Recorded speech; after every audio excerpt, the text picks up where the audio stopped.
Month में मेरे already 1 महीना तो निकल गया है, तो मुझे प्रीमियम तो और आफ्टर इफेक्ट दोनों ही 5 से 6 महीने के अंदर कंप्लीट करना है। मैम देखो, मेरे पास आपका अभी आफ्टर इफेक्ट शुरू हुआ है और हाँ। मेरे अकॉर्डिंग जब तक टॉपिक ख़त्म नहीं हो जाते मैं तब तक कैसे आपको बोल दूँगी नहीं मैडम ख़त्म हो गया। अभी नहीं नहीं, दूसरी मतलब बात, कि मैं क्लास करा रहा हूँ, अभी आपसे हो भी नहीं रहा है।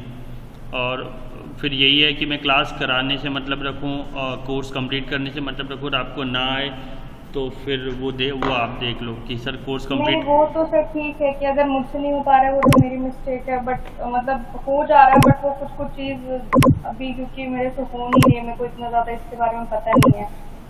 मैडम वो तो दिक्कत तो आएगी ही, क्योंकि आप है ना, अभी फ़िलहाल मैं आपको बताऊं तो आप 2 नाव पे सवार होकर चल रहे हो, तो अभी चीज़ें तो थोड़ी सी प्रॉब्लम के लिए आप संभालना आपको है, वो आपको मैनेज करना है कि कैसे करेंगे, वो करना तो पड़ेगा ही तो अब। हाँ हाँ, वो तो मैं सर कर लूँगी क्योंकि सर मैं अभी वर्किंग नहीं हूँ, मेरे पास कोई और क्लास नहीं है, तो मैं तो सर अपना टास्क तो मैं कर ही ले रही हूँ, बट अगर उसमें कोई डाउट हो रहा है तो मुझे आप बता ही देंगे। दो मैडम आप अपना इंडेक्स दो, हाँ पहले तो आपका चेक करूँ आप कर क्या रहे हो। हाँ हाँ, 1 मिनट।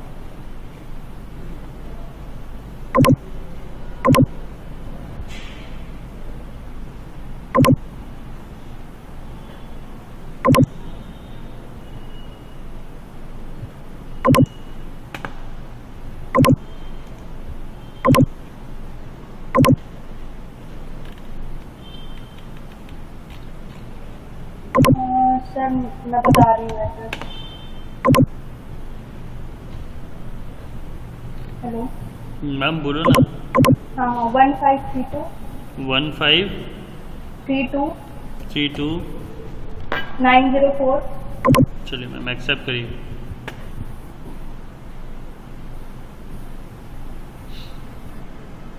रिक्वेस्ट एलिवेशन पे क्लिक करिए।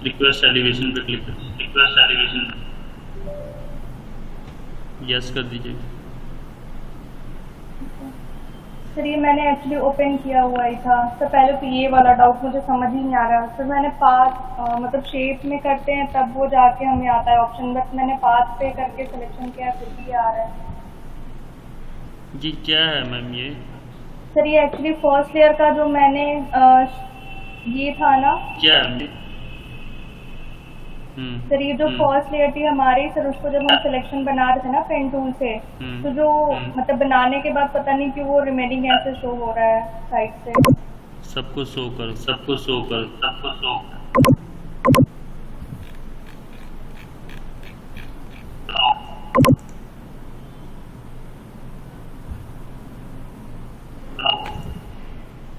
सर आपकी वॉइस ना काफ़ी मतलब अभी थोड़ा क्लियर नहीं आ रहा है। सर मैंने लास्ट टाइम ऐसे ही बनाया था तो उसी में हो रहा था कि पीछे जैसे शो हो रहा था जब बटरफ्लाई के विंग्स जब मूव हो रहे थे तो।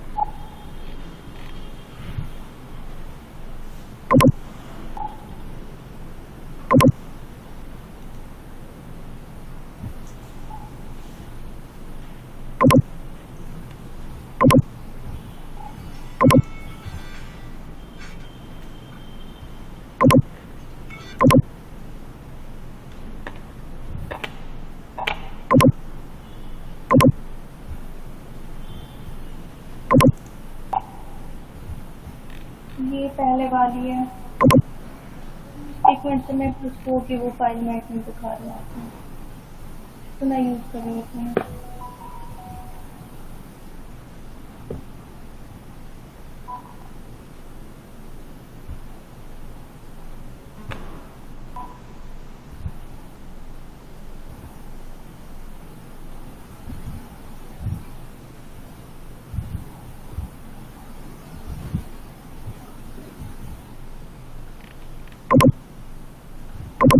छोड़ो मैम।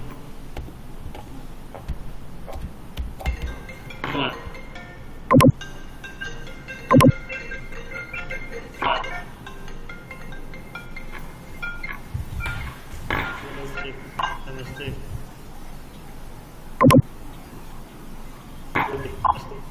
हाँ अभी अपलोड नहीं करिए, अपलोड नहीं करिए, आज नहीं करिए, आज नहीं करिए, अभी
सर ये शेप वाला भी मैंने ट्राई किया था, बट फिर इसमें सिलेक्शन का वो शो नहीं हो रहा था वो सर।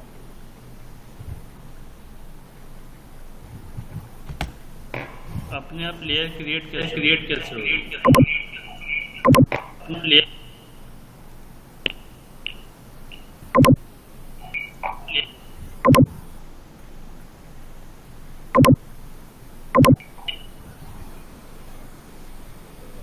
आपने कोई सेटिंग करी थी?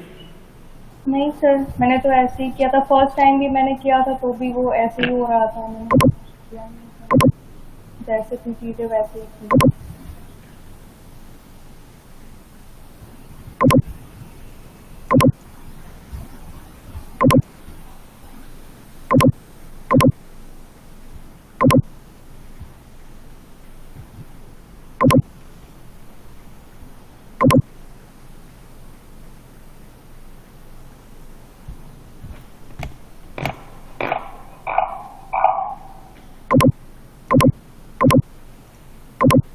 हो गया मैडम, ठीक।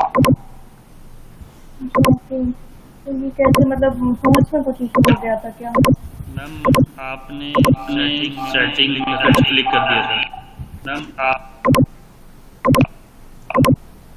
तो मैंने किया तो नहीं था, बट मे भी शायद वो पहले से कुछ कभी हो गया हो।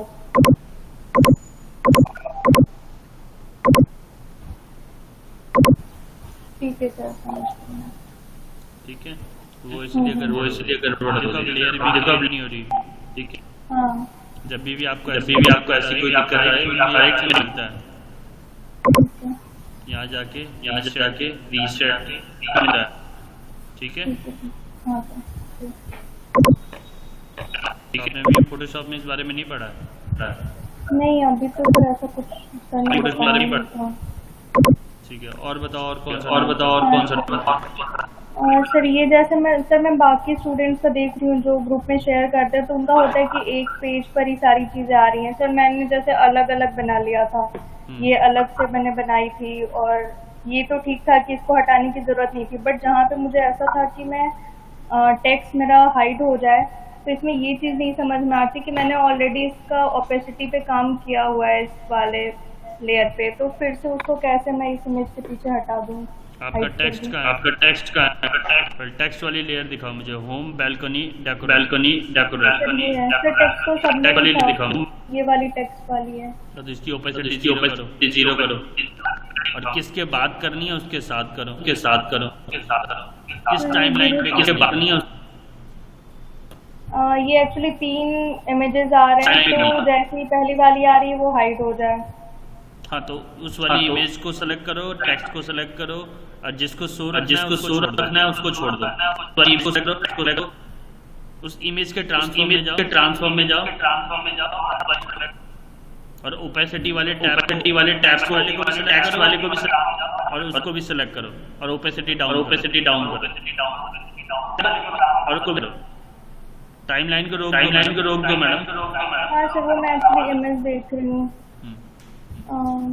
जैसे अगर यही वाली इमेज, तीनों ही इमेज है, तो कैसे तीनों के साथ कैसे करेंगे सर? ट्रांसफॉर्म तो खोलो मैम उसका।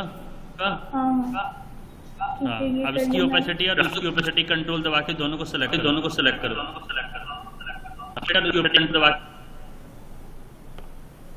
दोनों सेलेक्ट होगी, दोनों सेलेक्ट होगी, करो एक साथ टाइमलाइन में। टाइमलाइन जहां तक लेके जानी है पहले डाउन कर लो, दोनों से आगे बढ़ा दो।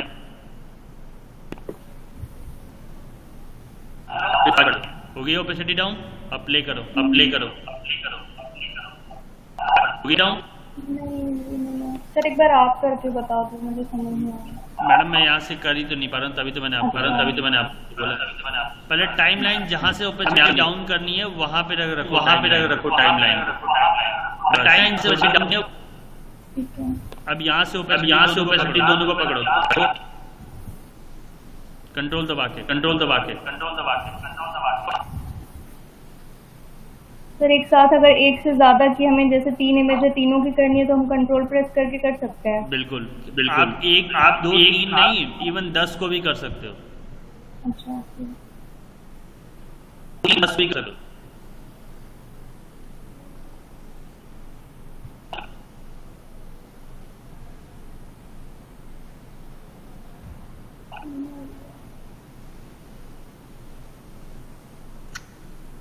मैडम आप डाउन करो, 100% देगी तो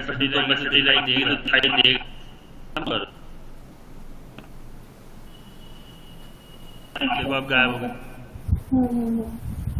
ठीक है सर, और ऑडियो का कहाँ से ऑडियो ये करते हैं? अभी ऑडियो वाला सेशन अभी छोड़। अच्छा ठीक है। और सर ऐसा कुछ है कि मतलब एक ही मैंने ये जितने भी कंपोजिशन क्रिएट किए वो एक साथ में मर्ज कर लूँ? कंट्रोल ई ऑप्शन होता है, लेकिन अभी आपको सेपरेट रहने दो, क्योंकि वो जब हम मर्ज करते हैं जबकि हमें कोई एडिटिंग नहीं करनी हो, जब हमारा फाइनल आपके पास अभी तो कोई एडिट नहीं करनी कि आप कैसे अगर मर्ज कर दोगे तो जैसे अभी बहुत सारी लेयर्स है। अब मैं एनी टेस्ट बंद कर रहा हूँ। अब फोटोशॉप में भी अगर आपने लेयर मर्ज कर दी कंट्रोल ई बटन दबा के, तो आप फिर उस लेयर को सेपरेट नहीं कर सकते। तो इसीलिए हम कंट्रोल ई यानी कि जो मर्ज कन्वर्ट टू स्मार्ट ऑब्जेक्ट बोलते हैं वो तभी करते हैं जबकि हमारी लेयर काम फाइनल हो चुका है, अब मुझे उस लेयर पे कोई काम नहीं करना है, वो तब करते हैं। ठीक है। अच्छा सर, इसमें जो एंकर बाकी सब ट्रांसफॉर्म वाले जो ऑप्शन है वो तो समझ में आ गए थे, एंकर पॉइंट का क्या मेन यूज होता है? एंकर पॉइंट बेसिकली वो वर्टेक्स पॉइंट है जिस पॉइंट्स के बिहाफ पे आप किसी भी, चाहे वो टाइमलाइन में हो, चाहे वो तुम्हारे आपके किसी भी ट्रांसफॉर्म कंडीशन में हो, बेसिकली एंकर पॉइंट रिप्रेजेंट करते हैं कि वो जाके सेकंड पॉइंट, मान लो सपोज करो 4 एंकर पॉइंट है, तो 4 एंकर पॉइंट का मतलब है 4 स्टॉपेज है मेरे पास। एक स्टॉप पे गया, फिर रुक गया, फिर दूसरे स्टॉप पे गया, फिर रुक गया, तीसरे स्टॉप पे गया, फिर रुक गया। या फिर ऐसा बोलो change in direction, change in rotation, change in opacity, change in, अभी आपने देखा मैंने टाइमलाइन आपको बोला चेंज करो, कहाँ से चेंज करना है वहाँ आपने टाइमलाइन रखा, that is called first anchor point. और फिर नेक्स्ट एंकर वाले पॉइंट पे जाके वो गायब हो जाए तो that is called second anchor point, यानी that is called second stop. तो एंकर पॉइंट रिप्रेजेंट करता है आपके स्टॉपेज को कि आप अपने इस कॉम्पोजिशन में या इस वर्किंग में या इस प्रोसेस में इतने टाइम के बाद, इतने स्टेप के बाद, जैसे सपोज किया मुझे 10 सीढ़ियाँ चढ़नी है तो मेरे को डेफिनेटली 10 स्टेप चाहिए, तो 10 स्टेप के लिए 10 मेरे को सीढ़ी के स्टेप से बनाना पड़ेगा। ऐसा नहीं हो सकता ना कि मुझे 10वें सीढ़ी पे चढ़ने के लिए डायरेक्ट एक ही स्टेप में पहुंच जाओ, इट्स नॉट पॉसिबल, क्योंकि या तो फिर हाइट कम हो, मतलब बहुत सारे टर्म्स टेक्निकल जाएंगे तो बहुत सारी क्वेश्चन और डाउट निकल जाएंगे। लेकिन एंकर पॉइंट को ऐसा समझे कि हम that is called stop point, कि मैंने एक पॉइंट से स्टार्ट किया दूसरे पॉइंट पे पहुंच गया, क्या वो किसी भी टर्म्स में हो, ओपेसिटी के हो, ट्रांसफॉर्म के हो, टाइमलाइन पे हो, चाहे कहीं पे भी हो, वो वैसा ही बिहेव करता है। ठीक है। और सर एक और चीज़ पूछना था, जैसे जो आपने फाइल शेयर की थी ना वो तो नहीं हुआ, तो फिर मैंने उसको अनइंस्टॉल करके मैंने खुद के लैपटॉप से इंस्टॉल किया था। शायद ऐसा होता है कि जो हमारा आफ्टर इफेक्ट जिस वर्जन का होता है वही हमें मीडिया इंक्लूडर भी चाहिए होता है। बिल्कुल सही बात है। तो आपका आफ्टर इफेक्ट कौन सा वर्जन है? मेरा से 22 है और आपने जो शेयर किया था वो ना 21 का था शायद। एग्जैक्टली मैम, ये बात आपको सोचनी चाहिए थी उसी समय, आप मेरे से पूछ लेते। सर ये मेरे को पता नहीं था, फिर मैं बहुत परेशान हो गई, तो मैंने फिर यूट्यूब पे थोड़ा सर्च किया, तो फिर ऐसा था, तो फिर से मैंने अनइंस्टॉल करके, वो शायद फाइल भी वो हो नहीं रही थी, कुछ उसमें जो था। हाँ तो तो वो फिर उसमें मैंने लिखा खुद हुआ से कर मेंशन लिया। होगा कि यह हाँ। अपर वर्जन है और लोअर वर्जन को सपोर्ट नहीं, क्योंकि दोनों वर्जन मैम सेम होना चाहिए तभी एक दूसरे को सपोर्ट भी करेगा। तो अभी सर वो तो उससे सर कंपोजिशन मेरा हो जा रहा है सेव, बट जैसे अगर हम अभी कंपोजिशन पे एक और ऑप्शन आता है, एक तो होता है कि add to Adobe media encoder, इससे तो हो जा रहा है सेव, एक आता है ऐड टू रेंडर क्यू, ये क्या होता है? ऐड टू रेंडर क्यू मतलब कि जब हमें हमारी कंपोजिशन हैवी फाइल में सेव करनी हो तो वहाँ पर रेंडर कंट्रोल एम शॉर्टकट की होती है इसकी। अच्छा ठीक है। तो रेंडर पहले मैंने रेंडर ही बताया था हाँ, मैडम, वो बाद आपने में वही मीडिया बताया इनकोडर था, बताया था। हाँ, हाँ बाद में हाँ। मीडिया इनकोडर बताया था। और ठीक है, कोई तो डाउट सर मैडम? मतलब नहीं सर, बस यही सारी कुछ चीजें थी, और ठीक है वो वाली हो गई। और इसे सर मैं अगर चाहूँ, जैसे मैंने अभी डिफरेंट लेयर पे बनाया हुआ कंपोजिशन, तो अगर मैं अब चाहूँ तो ओपेसिटी कम कर करके मैं एक ही फोल्डर में क्रिएट कर सकती हूँ, एक ही कंपोजिशन में ये सारे इमेजेस, क्योंकि बिल्कुल। पहले मुझे आइडिया नहीं था कि मैं कैसे इसको हाइड कैसे करूँ पिछला वाला लेयर। तो अब ठीक समझ है, में आ मैं गया ना मैम? इसको हाँ सर ठीक ठीक है। है। और कर- फिर जैसे ये जो मैंने बैकग्राउंड रखा हुआ, वो मैं अगर मुझे चाहिए कि मुझे हर कंपोजिशन में एक नया बैकग्राउंड चाहिए, तो उसके लिए बैकग्राउंड तो नहीं हटा सकते फिर हम? क्यों नहीं हटा सकते, बिल्कुल हटा सकते हैं, बट उसके लिए आपको वहाँ पर जिस बैकग्राउंड एक के ऊपर एक के ऊपर एक के ऊपर रख दो। मान लो 4 कंपोजिशन है, वो 4 स्टेप्स है और चारों कंपोजिशन में बैकग्राउंड अलग है, तो जब सेकंड वाली कंपोजिशन में जाऊंगा तो सेकंड वाली टाइमलाइन पे जाके पहली वाली टाइमलाइन का बैकग्राउंड को डाउन कर दूंगा ओपेसिटी, और सेकंड वाली बैकग्राउंड की ओपेसिटी को अप कर दूंगा, तो वो दिखाई देगा। फिर थर्ड वाली में जाऊंगा तो सेकंड वाली को डाउन कर दूंगा, फर्स्ट वाली तो ऑलरेडी डाउन आई, वो तो अब दिखाई देगी ही नहीं, तो सेकंड वाली फिर डाउन जाएगी, थर्ड वाली दिखाई देगी। फिर थर्ड वाली में जाओ, फोर्थ वाली में जाऊंगा तो थर्ड वाली डाउन कर दूंगा, तो फर्स्ट सेकंड भी नहीं दिखाई देगी, थर्ड भी नहीं दिखाई देगी, सीधा फोर्थ दिखाई देगी। That's it. ठीक है, मतलब जैसे हमने अभी ये वाला किया था वैसे ही वो भी करना है, बैकग्राउंड करना। ठीक है सर, बस हाँ हो गया, फिर आज मैं दूसरा बना लूंगी। ठीक है मैडम, ठीक। ओके सर, ओके, ठीक है सर, थैंक यू। वेलकम।